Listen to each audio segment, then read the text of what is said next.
Today you have some guys with a chance to get international experience this summer. Why is that good? Why is it sometimes even preferable maybe to... Especially if you can play a lot.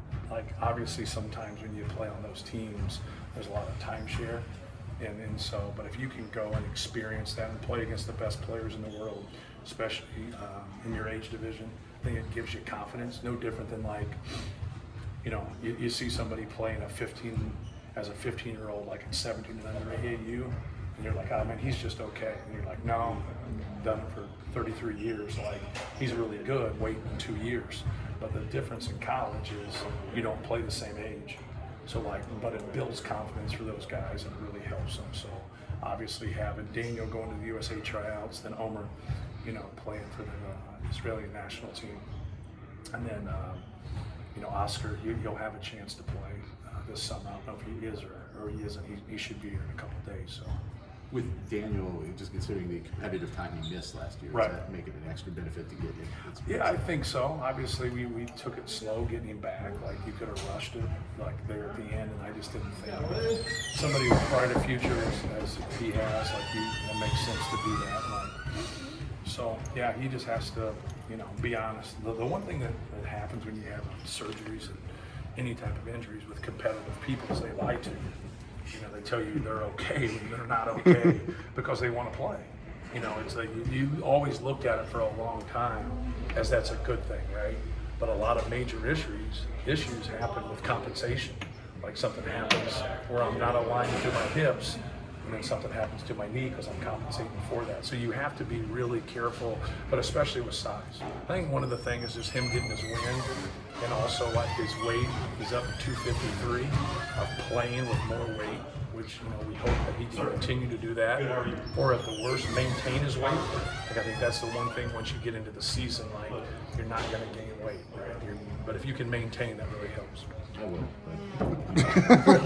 No, I'm pretty good at gaining weight. Matt, I know Summer's often about addressing what you were deficient at the year before, but how much does size just fix things for you? Yeah, I think, Daniel's place will help us, with rim protection. He's got to prove that he's, a consistent rebounder. Just because you're tall doesn't make you a good rebounder. Where Oscar has proven he's a good rebounder. Anytime you can average, 12 and a half rebounds a game in college already, like you've proven that fact. We need TK to be a better rebounder. We need a lot of other people that have played to help us, rebound the basketball. But our efficiency in transition was one of the best in the country, but our volume was too low. We just didn't get enough opportunities because we didn't get enough rebounds. So with Braden's ability to push it, and some of our guys like Fletcher's ability to shoot those rhythm threes in transition, and I think we got a chance to be a really good team in transition just because we're going to have more volume. How do you think have to change for Trey playing next to a 7-footer a lot of time, assuming that's how things play out? Just the understanding of spacing and the differences of how people defend stuff. You have a 4 that's quicker. You have a 4 that's more agile. A lot of people pick on the biggest guy on the floor, and we're no different. But you just gotta get to that matchup and see what you can get. Or maybe that just means more post-ups for him, right? As a 4-man, and force them to get into a double. Anything that you can do to get 2 on the ball, to get people in rotations, whether those are post-ups or dribble downs, or break coming off a ball screen, whatever it might be. Right? Should the form make him a better rebounder because the 7-footer might be taking up some gravity? Yeah, I think there's some truth to that. I don't think there's a lot of truth to that. But obviously was a prolific scorer, one of the best scorers in college basketball last year. Just being around the basketball, having a nose for it. But yeah, you hope that. But you also defensively, you get out more when you guard a 4. You get away from the rim more. Not all the time, but more 4s shoot 3-pointers than 5s do, obviously. How do you envision the dynamic on the wing kind of changing this year with presumably Jakari and CJ playing a little more at the 3 spot? Yeah, well, I think Fletcher obviously will play a lot at the 3 spot. So I don't look at CJ as going over to the 3 spot. Jakari can play some there. Jack Benner can play some there. I look at CJ more in there with Braden. Jakari, like them more in there. Homer Meyer, So I think Jack will really help from a spacing standpoint and just a basketball IQ standpoint. What did you see him get out of the freshman or the redshirt year? He was kind of out of sight, out of mind in some ways last year in terms of the conversation about the redshirt, but Right. Yeah, no, he's a good player. Like no different than like someone like Sasha. You know, just like you need opportunity. He's got to get himself in there and be able to take those opportunities. And sometimes if there's more minutes there, he's going to have more of an opportunity. If there's not, then you got like PJ's on our staff, and he started 3 years, but he didn't redshirt. Sasha's on our staff. He started 3 years, but he did redshirt. So it's just kind of getting that opportunity. I think a lot of those guards that we have, like you don't want to take anything from them at this point, but the window of opportunity, obviously, with guys that have started their whole careers. You got 2 guys that play 30 plus minutes in that backcourt. So nothing's guaranteed, but it's pretty close to guaranteed, right? Will you experiment a little bit with Jack at the 4? Just Yes. To see if there's going to be like a fourth guard lineup. Yes. Amen. Yeah. No doubt about Why? that. What would be the thing? Just because, Liam, like he was out there a little bit today, but he hasn't, we don't think he's going to be full go until the fall in terms of doing everything. So just waiting for that competition to kind of see, at that time. So, but yeah, he's got good size to him. He's a big kid. He's got, good length, good size. He can stretch the defense, knows how to play. So sometimes just getting guys on the court. We did it every blue moon last year. We'd go really small every blue moon in certain situations, but not very much. you have 3 guys who have started a lot of games for your program, and then obviously 2 in the backcourt who have started every game since they've been here. Right. How much do you hit the ground running when you have that Yeah. bring the younger guys up to speed a little bit? Yeah, it makes it easier. Like obviously the only person that was out there that hadn't been in our practice was Antoine West. Like he did a couple things, but he wasn't full go or anything. It really helps to where you can start and you're trying to explain. It makes people that are new get up to speed, because when you have enough to go forward, you're going to go forward, right? And so they know what they're doing, then they know what to expect. And it just, anytime you can have a core like that when you're doing things from an offensive and defensive standpoint, they just have knowledge of what you're doing. So now, you need somebody to carry that torch onto other people and other players, and those guys that have that experience to do that. What's the most important thing for Antoine to get out of the summer? Just to really learn our system, both offensively and defensively. I know it's a pretty vague statement, but just, understanding terminology. Just when we're saying things, do you really understand what we're saying? That's a hard thing to do. When you're out there and you have more people that are young, we had 5 freshmen last year, so they had a lot of people. He was the only freshman that was out there today. That's hard. You feel like you're on an island. Your name's the only name getting called. So it's not fair, but you're also trying to help them because everybody wants to play right away. So you got to help them understand that this has nothing to do with their basketball ability. It's just they're brand new and these other guys aren't. So, but he'll be fine. He had a good high school coach, and he understands stuff. But each guy picks up. Just because you understand basketball doesn't mean you're going to be able to pick up everything as quickly as maybe somebody else. But I don't know. I haven't been around him in that sense. I feel like college basketball is better off now after the house settlement. Yeah, but I don't think it got fixed. It just got better. It's just when you get backed into a corner, but we made a lot of decisions to get us here, right? So they just lost so many court cases. They lost every court case.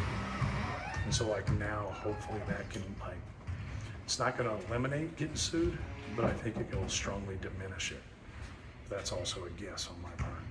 But we hope there's just some competitive balance is all we really want.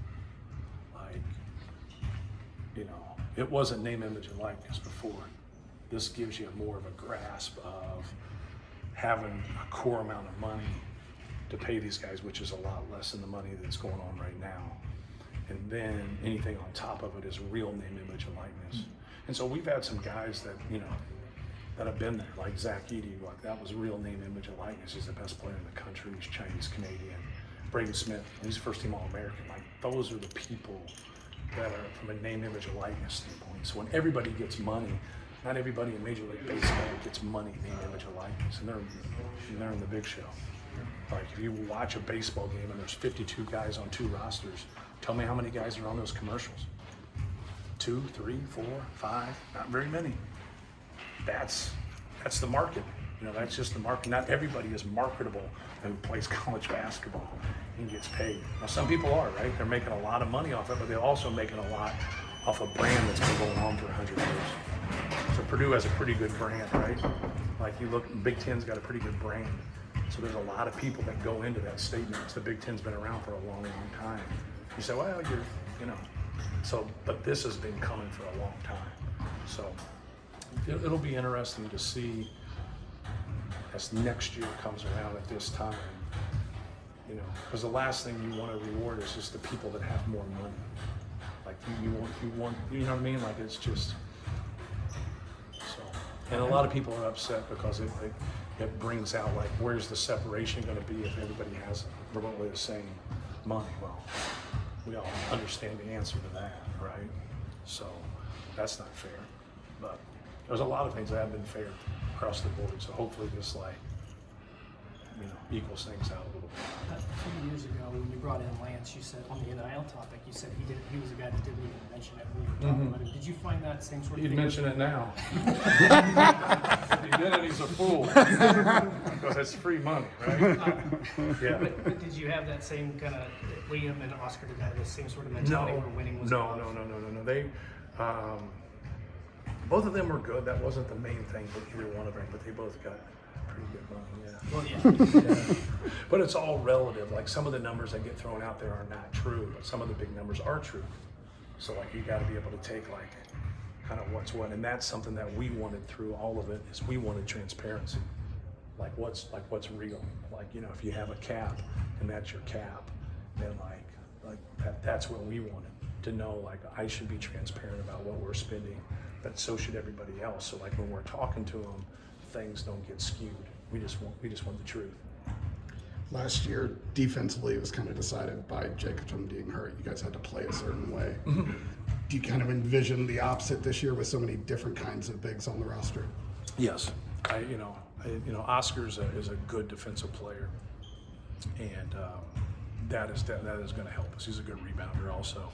Daniel, from a rim protection standpoint, I think a lot with Daniel will be really good here if he makes this team. Just the experience, just feeling good about yourself more than anything. But yeah, I definitely think we'll be a better rebounding team. I think we'll be a better defensive team. The question is, can we be really good in those areas? Because we can make improvements and not be really good. And so like we were a really good offensive team last year. But we just felt like we had to play that way, and then we had to scheme a little bit more than we had liked to scheme, really to keep Trey out of foul trouble, if you want to get right down to it. On the offensive front, the same thing. Daniel can probably space the floor a little bit, Yeah. and shoot and offer something a lot 7'4" guys don't. Right. So what does that do for your offense? Where you got a lot of flexibility there with your bigs. Yeah, just being able to stretch the defense, and I think if he's out there and Trey's down low, I don't think the tension will go with him. So he's going to be open. And sometimes when people do things of that nature, now that gets them behind in ball screen defense too. So you don't shoot it, you reverse it, you go set ball screens. Now people come off of them and they're too deep on ball screens, and now he's going for flip up. So there's kind of like some second action type stuff that you can get to when people give maybe a little bit, too much help with Braden or too much help with Trey. But I think he can randomly make some. Can he consistently make some where they have to make an adjustment? That's the question. But if you're gonna do that, you gotta commit to doing it. So my thing with guys like that haven't been high volume shooters is take them when you're wide open. Like don't take tough ones. Like take them when you're wide open. If they wanna give you 5, then take 5 of them. If they wanna give you 0, then don't take any. And now they're guarding you closely, so it's like, you can't go out there in theory. Like you gotta take what the game gives you. And if you take what the game gives you, you're gonna be more efficient. It was right after the season, I mean, almost the day the season ended, essentially. You said you need to be more physical next year. Do you feel confident that you will be? Is that something that you feel? Yeah, we don't have everybody here, so Sure. like you're not going to roll into that and watch. Yeah. Yeah. and come back from it and say we're more physical. Have we taken more physical people? Yeah. Have we, Daniel gives us length and athleticism. Oscar gives us the physicality that we're talking about. Now, how well does Liam come back from his injury? Omer obviously is playing professionally and he's going to play for the 19 unders. So, Rowley's coming off an injury. So how quick he gets back. So there's a lot of questions there in regards to that, but we felt like the people that we signed are going to help us in the areas that we needed. Adding Omer to the offense, another elite playmaker. Yeah. How do you maximize that? And Yeah, for us, it's more of just kind of waiting to see. We've always organically watched and kind of see how he fit. He's going to fit in with other guys and how he plays. But he's obviously very talented. He's a good passer. And anytime you got skill and you got guys that can shoot, the more people that you can pass, like TK can pass, Braden can pass, the more people you can. Now the guys like Fletch that can really shoot the basketball, that's going to raise their value, and that's what you want. You want guys that can make plays, make shots, but also move the basketball and make the right decisions.